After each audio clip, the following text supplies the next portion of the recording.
Assalamualaikum warahmatullahi wabarakatuh. Tat mau tanya, apakah boleh kita ambil dan mengamalkan ijazah dari YouTube, Instagram, atau Facebook yang cuma kita terima cukup ucap khobil itu, baik yang di medsos itu ucapan dari ustadz, ulama yang dilansir dari hadis atau Al-Quran. Kan sekarang banyak di medsos, amalkan doa ini, itu, insya Allah Anda akan kaya, Anda akan terbebas dari api neraka, dari hutang, akan ini dan itu, bla bla bla bla gitu Tat. Tolong mohon ya Tat ya jawabannya, makasih Tat. Waalaikumsalam warahmatullahi wabarakatuh. Waalaikumsalam warahmatullahi wabarakatuh. Amalan-amalan itu kan macam-macam. Ada yang memang wurud dari Nabi, kayak baca Al-Kahfi setiap malam Jumat, itu memang anjuran Nabi. Yang kayak gitu tidak butuh ijazah, hanya butuh pengarahan aja.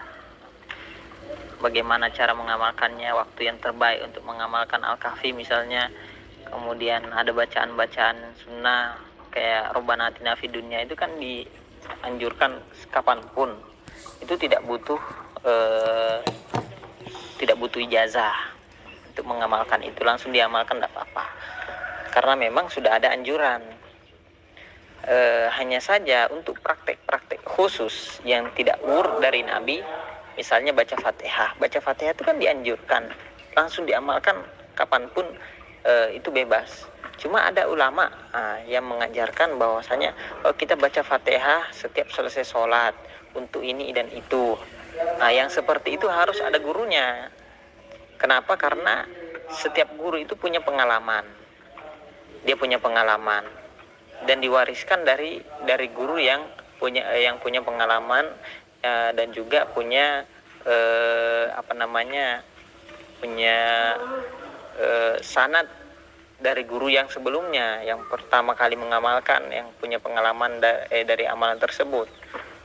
Nah, maka yang seperti itu harus ada guru. Kemudian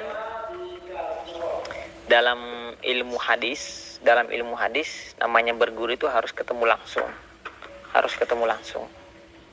Itu dalam ilmu hadis itu lebih ketat. Tetapi ada ulama juga yang mengatakan bahwasanya sah-sah saja kalau amalan itu didapat dari membaca, yang mana yang menulis itu memang meniatkan supaya orang yang membaca itu boleh langsung mengamalkan.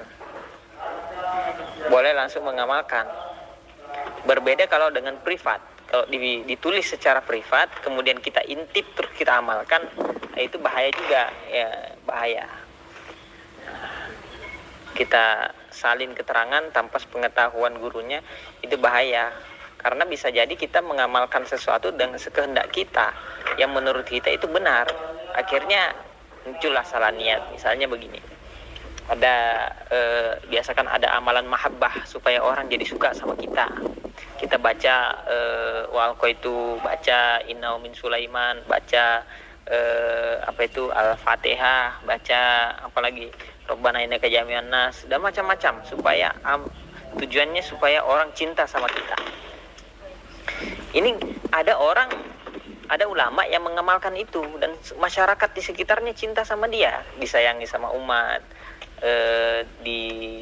pokoknya dikenang sampai beliau meninggal, selalu dikenang sama semua orang karena berpengalaman dalam mengamalkan itu. Beliau tuliskan pengalaman itu di dalam buku. Hanya ditulis sebagai pengalaman saja, dan niatnya memang untuk menceritakan, bukan untuk mengajarkan. Setelah ditulis, adalah orang setelahnya mengamalkan tanpa diajarkan. Dia mengamalkan itu. Dia anggaplah baca Al-Fatihah lah, supaya orang cinta sama dia, sayang sama dia. Nah, dibaca, tetapi di dalam prakteknya itu disusupi setan. Kenapa disusupi setan? Karena dia menganggap bacaan Al-Quran itu seperti mantra. Nanti kalau baca Fatihah, nanti dia akan jatuh cinta sama saya, akan menyayangi saya, semua orang akan jadi dekat sama saya. Dia salah niatnya karena tidak dibimbing sama orang yang pertama kali mengamalkan. tidak dibimbing. Maka kata para ulama, man laisa lahu syekh fa syekhuhu syaitan. Siapa yang tidak punya guru, gurunya setan. Kenapa kok bisa begitu? Karena dia mengamalkan dengan nafsu, tidak ada pengarahan. Tidak ada pengarahan. Walaupun sebenarnya itu namanya Fatihah kan terserah mau baca gimana ya. Tetapi kan cara-cara tertentunya itu loh yang harus disertai dengan guru.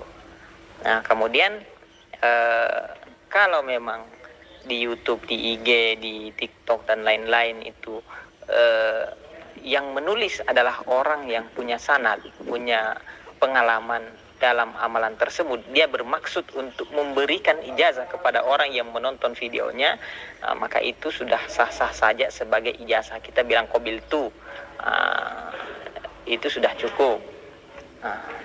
Itu sudah cukup. Walaupun tidak bilang qabiltu ya, enggak, itu sudah cukup. Karena yang memperlihatkan video itu memang sengaja mengajarkan kepada kita. Tetapi untuk urusan yang lebih ketat lagi, kalau ranahnya lebih ketat, maka sebaiknya kita harus bertemu dengan gurunya, dengan siapa yang mengajarkan itu, supaya kita dapat bimbingan secara langsung. Oh, ini kok saya amalkan tidak mempan-mempan ya. Itu kan kadang amalan-amalan itu kadang muncul problem macam-macam. Kok sudah saya amalkan tapi tidak mempan-mempan. Saya sudah baca la ilaha illallah 100 kali kok belum dapat rezeki sampai sekarang. Maka yang seperti itu butuh arahan dari gurunya. La ilaha illallah memang dianjurkan kerjakan kapanpun, sebanyak apapun. Tetapi karena ada niat-niat tertentu ini ya kadang merusak amalannya, karena niatnya itulah dicampur dengan niat untuk mendapatkan dunia. Maka butuh pengarahan dari guru. Memang kita mungkin diizinkan untuk mengamalkannya, tetapi arahannya itu kita tidak dapat, bimbingannya itu kita tidak dapat. Maka dalam konteks yang lebih ketat lagi ya, sebaiknya kita berguru itu ya ketemu langsung sama gurunya, supaya kita dapat bimbingan. Berbeda kalau kita baca terus diamalkan, entah bagaimana maksud dari amalan tersebut, bimbingan cara dalam mengamalkan amalan tersebut kita tidak tahu. Bedanya begitu. Jadi intinya bagaimana dengan amalan-amalan yang didapat dari sosial media itu ya boleh diamalkan secara umum, tetapi untuk kiat-kiat khusus, kiat-kiat tertentu, supaya kita tidak tersesat karena amalan, maka itu sebaiknya dibimbing oleh guru, sebaiknya dibimbing langsung.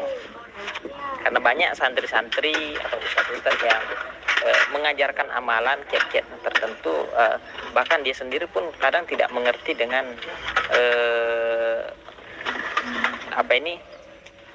cara mengamalkan satu amalan itu.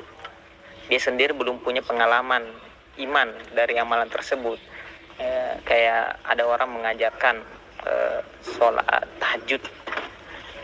tahajudnya harus baca surat ini, kalau mau begini harus baca surat ini dan begini sekian rakaat supaya nanti begini. Setelah diamalkan kok enggak manjur. Kok enggak manjur? Berarti itu butuh ya pelatihan dan juga pengarahan lebih.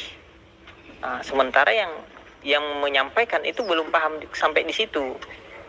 Maka sebaiknya cari guru yang ke dalam masalah ini, yang sudah berpengalaman dalam hal tersebut. Karena sekian banyak ulama itu kan keunggulannya berbeda-beda, kelebihannya berbeda-beda. Ada ulama yang ahli menyampaikan hukum, ada ulama yang ahli dalam masalah zikir, ada yang ahli dalam berdoa, yang waro. Itu kan beda-beda.